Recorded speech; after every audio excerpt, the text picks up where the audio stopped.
Hello दोस्तों, आप सभी का हमारे यूट्यूब चैनल डीके पाठशाला में स्वागत है। दोस्तों, जैसा कि आपने थंबनेल देख लिया होगा और साथ में आपको पता होगा जो आपका यूपी पीसीएस का एग्जाम होने वाला प्री का, उसमें दोस्तों मात्र आपके पास 24-25 दिन का समय बचा हुआ है।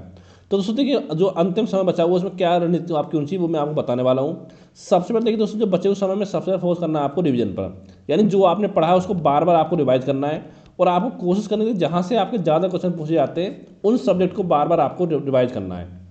ये जो सबसे पहले आपका आता है करंट अफेयर, क्योंकि दोस्तों अगर हम बात करें करंट अफेयर की तो लास्ट टाइम जो पेपर आपका हुआ था 2023 वाला पीसीएस का प्री का, उसमें आपके 32 क्वेश्चन पूछे गए थे करंट अफेयर से। अगर दोस्तों यहाँ बात करें तो 30 से लेकर के 35 क्वेश्चन के आसपास करंट अफेयर से आने की संभावना है। अब सवाल उठता है कि कहाँ से आपको तैयार करना है। तो दोस्तों मैं पहले ही आपको बोल चुका हूँ कि आपको कोशिश करनी है कि 1 मार्च 2023 से लेकर के लगभग आपको 20 फरवरी तक, यानी कल तक का जो करंट अफेयर वो आपको तैयार करना है। यानी तो ये दोस्तों लगभग आपका 1 साल के आसपास का हो जाएगा, इतना आपको तैयार करना है।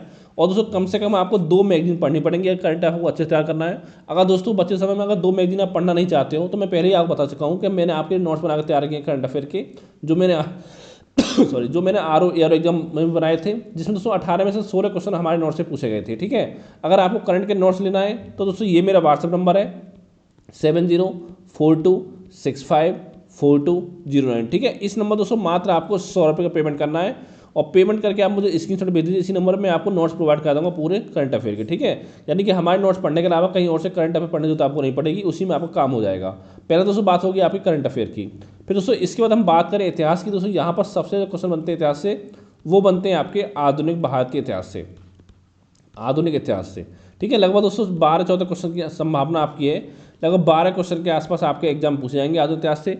तो यहाँ पर देखिए दोस्तों, जिस भी बुक से आपने पढ़ाई की, स्पेक्ट्रम से की हो, ठीक है, एस के पांडे से किया हो, जिस भी बुक से आपने पढ़ाई की हो उसी को आपको बार बार रिवाइज करना है। और साथ ही तो आपको कोशिश करनी है कि जैसे तो दोस्तों आपके एक तो होते हैं आपके वायसराय वगैरह, यहाँ से क्वेश्चन आपको बनने का पूरा चांस रहता है। ठीक है, और साथ में दोस्तों जैसे कि आप क्रम जरूरत कर लेना, जैसे आपने आर एग्जाम देखा होगा कि कभी कभी सॉरी जो घटना आपकी होती है उन सबका क्रम आपसे पूछ लेता है। ठीक है, वो आपको अच्छे तैयार होना चाहिए, कम से कम 2-3 क्वेश्चन आपके यहाँ से आ सकते हैं आधुनिक इतिहास में। ठीक है, तो फिर दोस्तों बात आती है अगला आपका आता है भूगोल यानी ज्योग्राफी।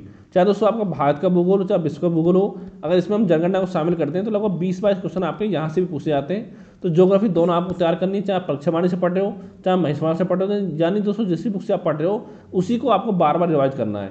और दोस्तों एक देखिए जो आपका डाटा होता है, चाहे खनिज का हो, जैसे पूछ सकता है कि खनिज उत्पादन में कौन सा देश शीर्ष पर है, और साथ ही आपको केंद्र पूछता है खनिज उद्योग में। ठीक है, कि ये स्थान किस खनिज के प्रसिद्ध है और ये केंद्र आपको किस खनिज किस उद्योग के प्रसिद्ध है। ठीक है, वो आपको तैयार होना चाहिए भारत के संदर्भ में भी, साथ में आपका विश्व के संदर्भ में भी।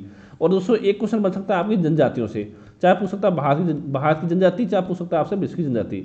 और मेनली दोस्तों ये क्वेश्चन आपका आता है मैचिंग के लिए। ठीक है, 4 ऑप्शन आपके होते हैं, उसमें पूछा जाता है। और एक जो आपकी जनगणना भारत की 2011 वाली, उसको अच्छे से तैयार करना, वहाँ से क्वेश्चन आपके बनने की पूर्व संभावना है, यानी 2-3 क्वेश्चन आपके यहाँ से भी एग्जाम में बन सकते हैं। ठीक है, फिर इसके अलावा दोस्तों आपका आता है पॉलिटी, जो कि सबसे आसान लगता है सभी को, तो इसको तो हम आप आराम से कर लोगे, जिस बुक से पढ़ते हैं पढ़ते रहो।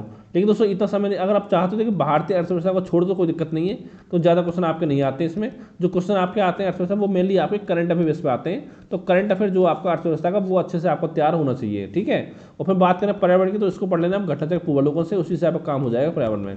फिर दोस्तों बचता है सामान्य विज्ञान यानी जनरल साइंस, तो इसको पढ़ना दोस्तों लूसेंट पढ़ लेना, जो लूसेंट की सामान्य विज्ञान आती है। यहाँ पर दोस्तों सबसे पढ़ना है आपको जीव विज्ञान।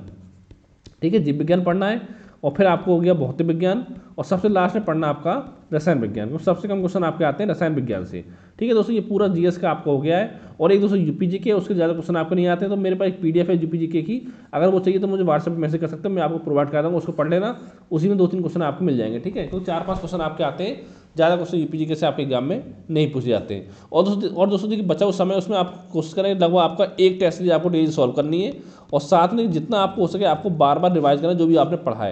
यानी आप कोशिश करिए लगभग आपको 10 घंटे आपको पढ़ाई करनी डेली एग्जाम के टाइम तक। ठीक है, तो थैंक यू फॉर वॉचिंग।